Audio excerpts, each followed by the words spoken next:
Hey, what's up? This is Chosen, and in this video, it's going to be a double upload kind of day because we've got an update coming from Twitch late last night after I'd already left the studio, and I wanted to get to this at some point today because people have been asking me on Discord and talking about this. Will this affect the gacha gaming content on Twitch and stuff like that? Because is pulling shards gambling content? And this statement from Twitch says they're going to be cracking down on gambling content and going to continue to monitor the situation and adjust things. So wanted to give you my take on if I expect this to have any effects to games like Raid Shadow Legends and if they constitute as gambling when you're pulling shards and doing all those sort of things in game. So let's get into it.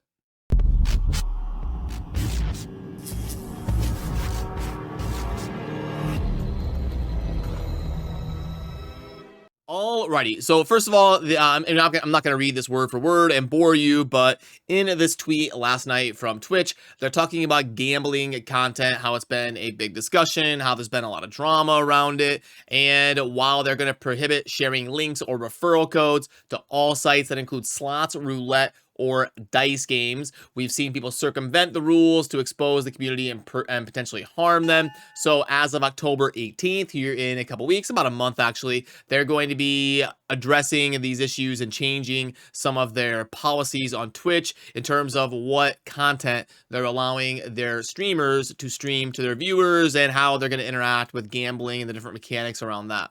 And I think it's important to note the part where it says to all sites that include slots, roulette, or dice games. Now, I don't think any of that is going to pertain to games like Raid Shadow Legends, Awaken Chaos Era, Summoner's Glory, and stuff like that. So I think this is going to mainly address things like things where there's a payout involved. Like, if you could, like, I do think this would affect a game like Raid Shadow Legends if people were allowed to trade champions in game, then maybe. Like if you could come up to me and say, hey, I saw that you summoned a Krisk, I'll give you $100 for your Krisk. Then I think it would be potential to be a situation where this would be a thing if in-game Plarium allowed a marketplace of players selling champions or something like that amongst each other. But because there is no payout in-game or in-game way to trade what you are gambling for, like if I spend $100 on shards, that $100 is gone. There is no gambling. There is no like, well, I could spend that $100 and then make $500. I could turn a profit here and cash out. Like, you know, when you go to a casino and you sit and you play slot machines and it's like, oh, I put $100 in and I won 200. Great. I made $100 and I can walk out with a profit. Or I lost my whole 100. And it's like gambling. You don't know if you're going to get a payout or not.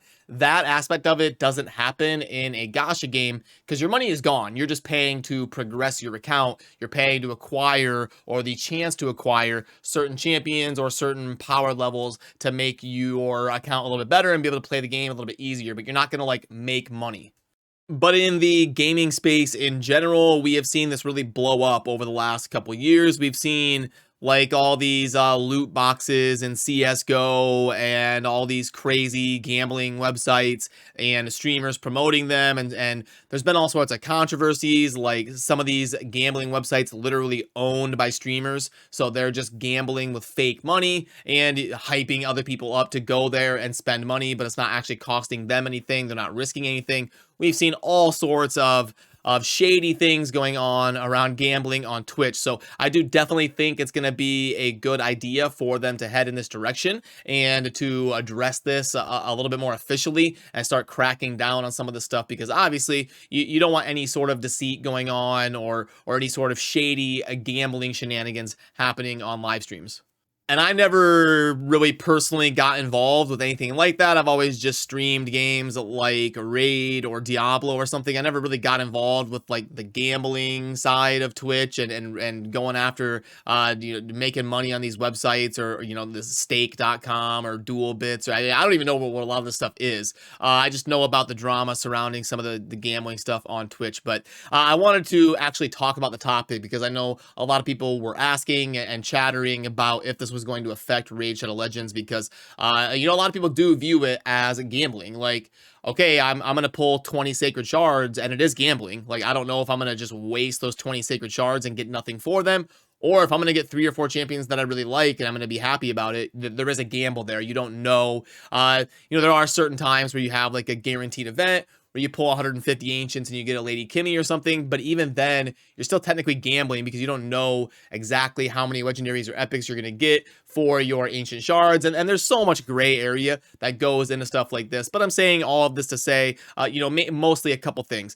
I don't think this is really going to affect Raid Shadow Legends, because there are no payouts, there is no in-game trade, there is no way to profit off of the money that you are depositing into the game. You're just spending to make your account better, hopefully, by getting lucky on your shard pulls. And B, I do think it's a good thing that we're getting a little bit more clarification coming up soon here in the future when it comes to you know, some of this gambling content on these different gaming platforms, with these different content creators doing all these crazy things. But yeah, like I said, it's a double upload kind of day. We have lots to cover in the Raid community, and we're gonna get a video out tomorrow, hopefully wrapping up the Mighty Uko fragments and some of those events coming to a close. Most people should be acquiring Mighty Uko very soon, within the next 1, 2, 3 days, if they have been diligent about managing things properly and going after Mighty Uko. And then by tomorrow morning, about, oh, I don't know, 12 to 16 hours from releasing this video, we should know what the summoning events are going to be for this weekend.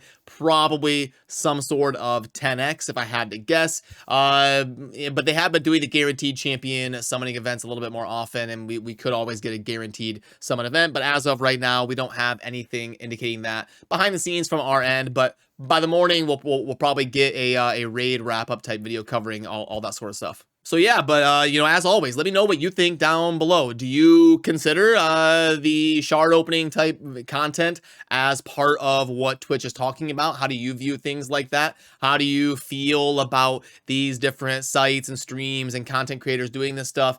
Do you agree? Do you disagree with Twitch and all sorts of things? I always enjoy reading through the comments to see how the community feels about things, so that I can talk about it in future content and be able to gauge what's going on out there in the gaming universe, and how you all feel compared to me, to hopefully evolve my opinions to stay as accurate and based as possible. But yeah, anyway, have a great rest of your day. I will see you soon tomorrow on the raid wrap-up video, hopefully knowing what this weekend's events are going to be. And as always, remember to subscribe on your way out if you enjoy daily Raid Shadow Legends content. Thanks for watching. I'll see you soon in the next video. Peace.